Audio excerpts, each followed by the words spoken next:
Here's another short put out by the Afrocentric Without History, which he has named it because they are without history.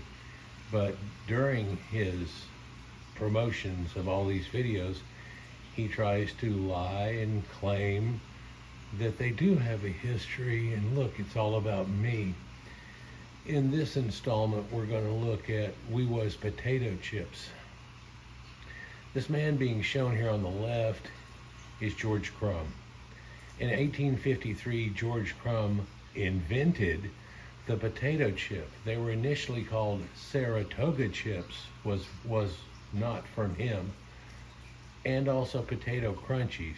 This is something different too, along with the idea of French fries, which weren't actually invented in France, but on the goodnight loving trail of cattle people, and they would cook strips of potatoes in oil and then sprinkle them with salt, and everybody loved that.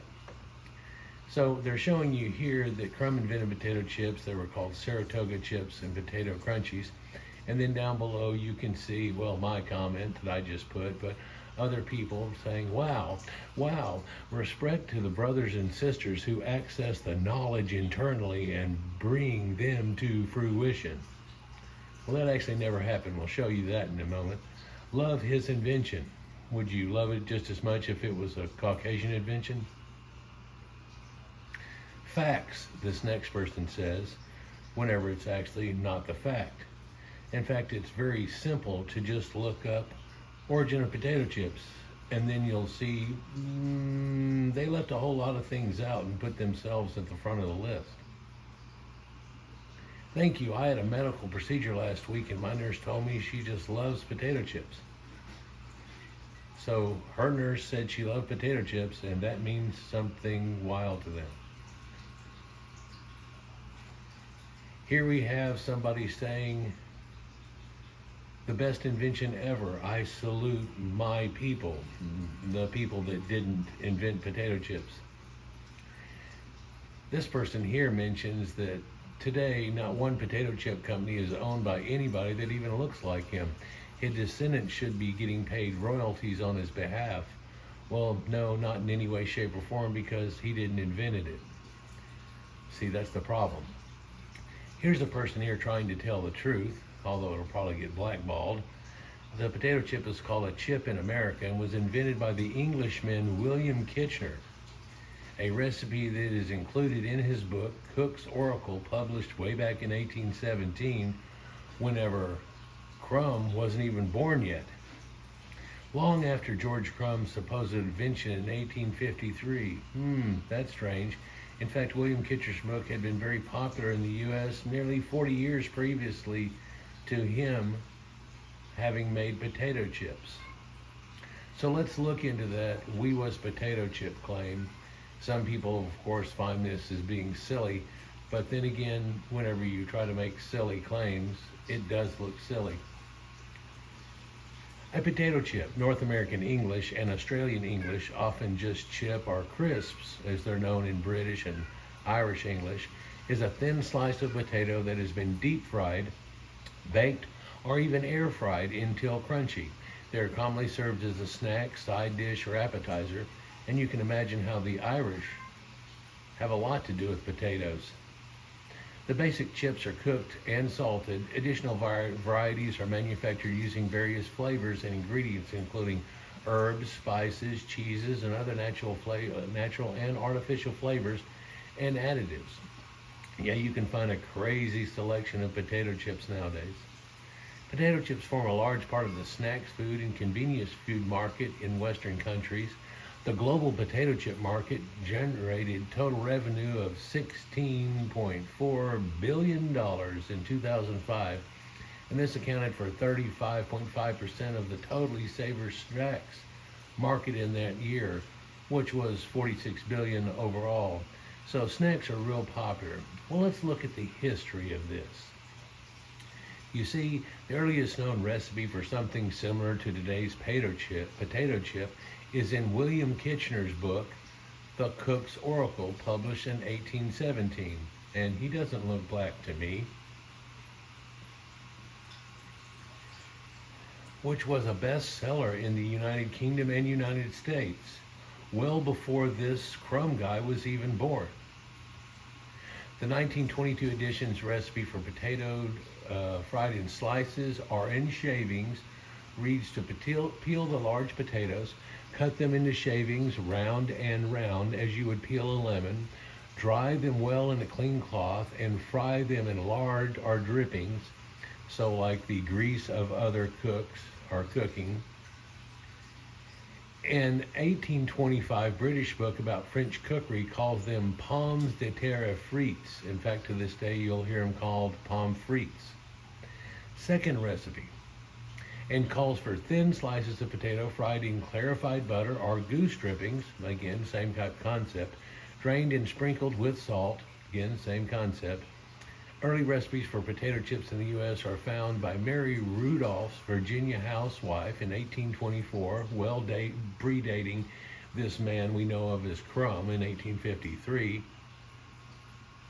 And in N.K.M. Lee's own cookbook in 1832, which also predates him, both of which were explicitly cite Kishner as somebody who had origined it, and then they have their own little recipe that they give for it. A legend, something that's not true, associates the creation of potato chips with Saratoga Springs, New York, decades later than the first ever recorded recipe. So this would of course be a false equation. And you can find this just by simply going to something like Wiki and looking at potato chips. A popular version of this story attributed the dish to George Crumb, a cook at Moon's Lake House, who was trying to appease an unhappy customer on August 24th, 1853. So they've got it down to the date, which is decades and decades after people were already doing this, and it would become a well-known thing all over the place. The customer kept sending back his French fried potatoes, complaining that they were either too thick or too soggy or not salted enough. This is kind of like, whenever the bed's a little too big, the bed's a little too small. Ooh, this one's just right. Concepts like that. Crumb sliced several potatoes extremely thin, then fried them to a crisp. So over-exaggerating the idea these weren't cooked enough, so he cooked them to a crisp and seasoned them with extra salt. That sounds familiar from all the other recipes that he may have heard of. To his surprise, the customer loved them. They soon be called Saratoga chips, a name which persisted into the mid-20th century. A version of this story was popularized in 1973 national advertising campaign by St. Regis Paper Company, which manufactured the packaging bags for the chips, claiming that Crumb's customer was Cornelius Vanderbilt. Now, this is of the famous Vanderbilt family, and so that was the guy who just couldn't stand the chips being done right. But once he finally did them right, so you could say that he forced it into happening too, but no. They try to give something credit to, well, it's about decades before, at least in 1817, and it was already known before that time too. So Wewas potato chips, no, definitely not. And it's funny how they claim, we ought to be getting money for that or something, whenever this man never tried to do so. Crumb was already renowned as a chef at the time, and he owned a lakeside restaurant by 1860, which he called Crumb's House. The Saratoga chips brand name actually still exists today. In the 20th century, potato chips spread beyond chef-cook restaurant fare and began to be mass-produced by home consumption. The Dayton, Ohio-based Mike Sells Potato Chip Company, founded in 1910, identifies the oldest potato chip company in the United States. New Hampshire-based Granite Slate Potato Chip Factory, founded in 1905, and operation until 2007, so not too long ago it finally went out, was one of America's first potato chip manufacturers. Here you can see some of the bags that were done on it with potato crisps by Smith. In an idea originated by the Smith's Potato Chip Crisp Company Limited, formed in 1920, Frank Smith packaged a twist of salt with his chips in a grease-proof paper bag. so a lined bag, which were sold around London. The potato crisp remained otherwise unseasoned until an important scientific development in the 1950s, after English biochemists Archer Martin and Richard Synge received a Nobel Prize for inventing partition and chromatography in 1952. Food scientists began to develop flavors via gas chromatographs. After some trial and error in 1954, Joe Spud Murphy, the owner of the Irish crisp company known as Tato, like potato, and his employee Seamus Burke, produced the world's first seasoned chips, which were called cheese and onion. The companies worldwide bought the rights to Tato's technique, and Walkers of Leicester in England produced cheese and onion actually in the same year. Golden Wonder, Smith's main competitor at this time, also started to produce cheese and onion, and Smith countered with the salt and vinegar tested by the Northeast England subsidiary Tudor, and then launched nationally in 1967, starting a 2-decade-long flavor war with chips. The first flavored chips in the United States were barbecue flavored, were being manufactured and sold by 1954, and in 1958, Hare's was the first company to introduce barbecue flavored chips, which are extremely popular, along with sour cream and onion or these other ones, where they take a powdered version of sour cream and a powdered version of onions, and those are dusted on them. Just like you'll have something like Doritos, and then they're done with Mexican flavors and spices.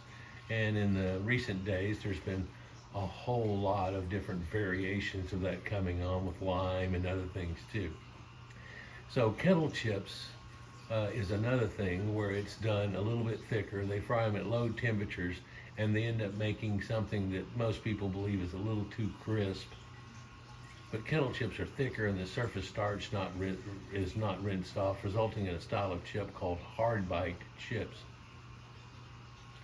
I don't see any black people mentioned in here in any of it. Well, whoops, we did.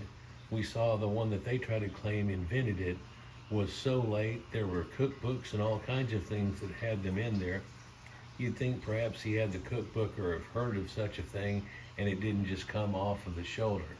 In fact, in German-speaking countries, Austria, Germany, they're called Kartoffel chips, often shortened just to chips. Switzerland, that's Palm's chips, which we get Palm's frites from.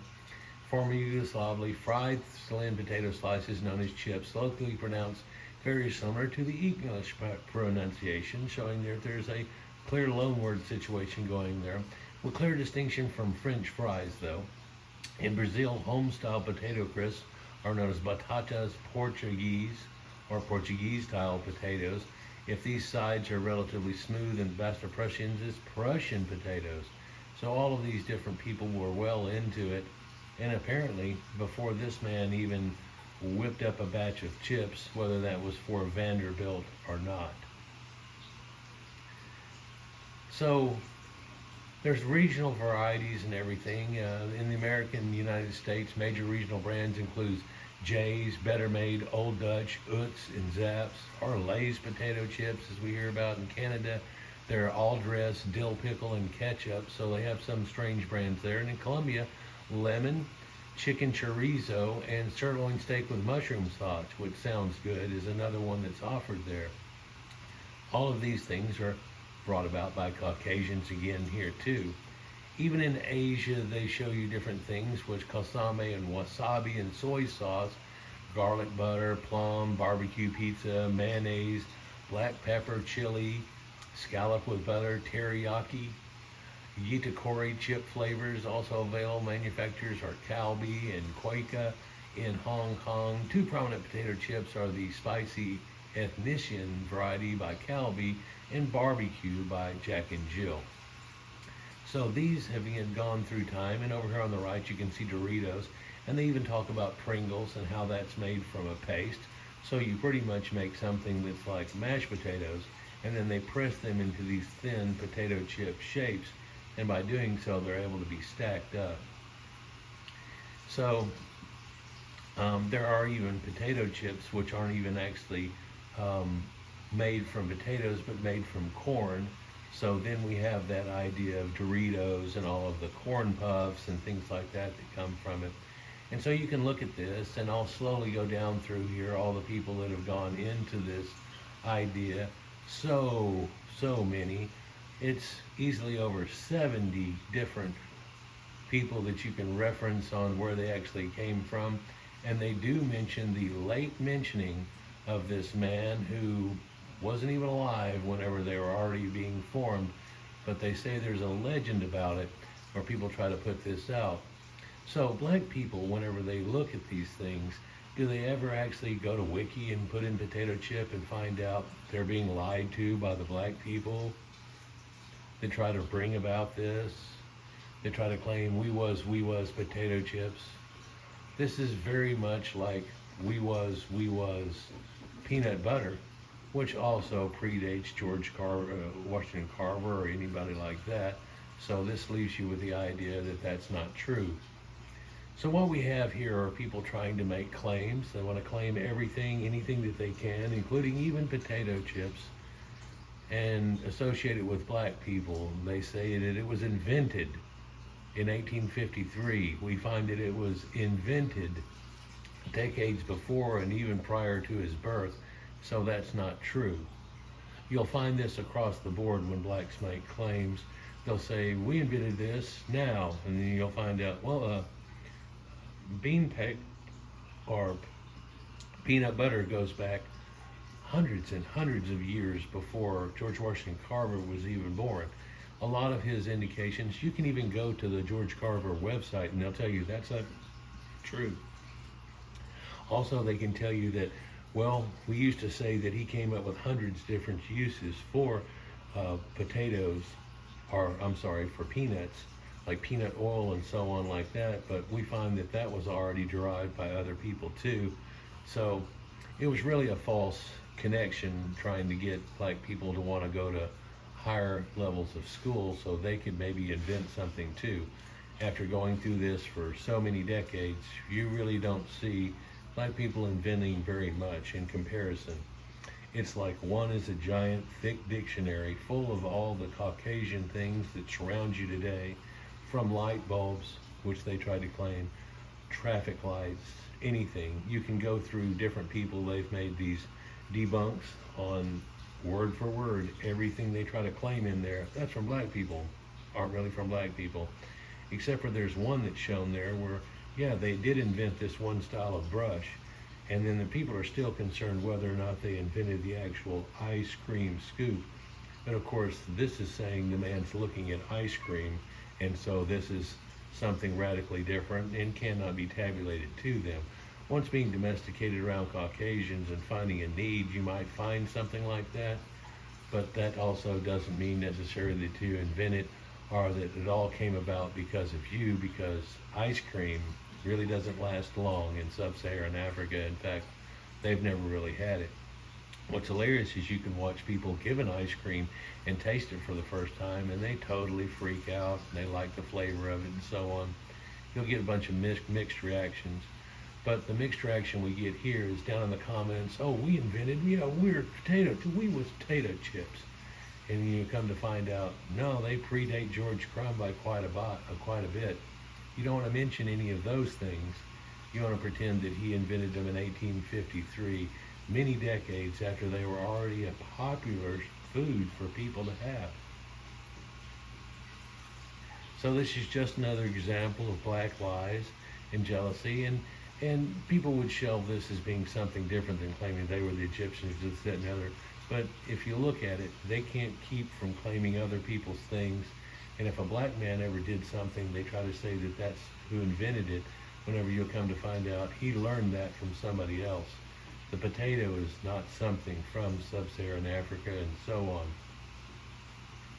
Neither is using salt for your foods or making up seasonings like barbecue flavor or any of the things that are contributed with it.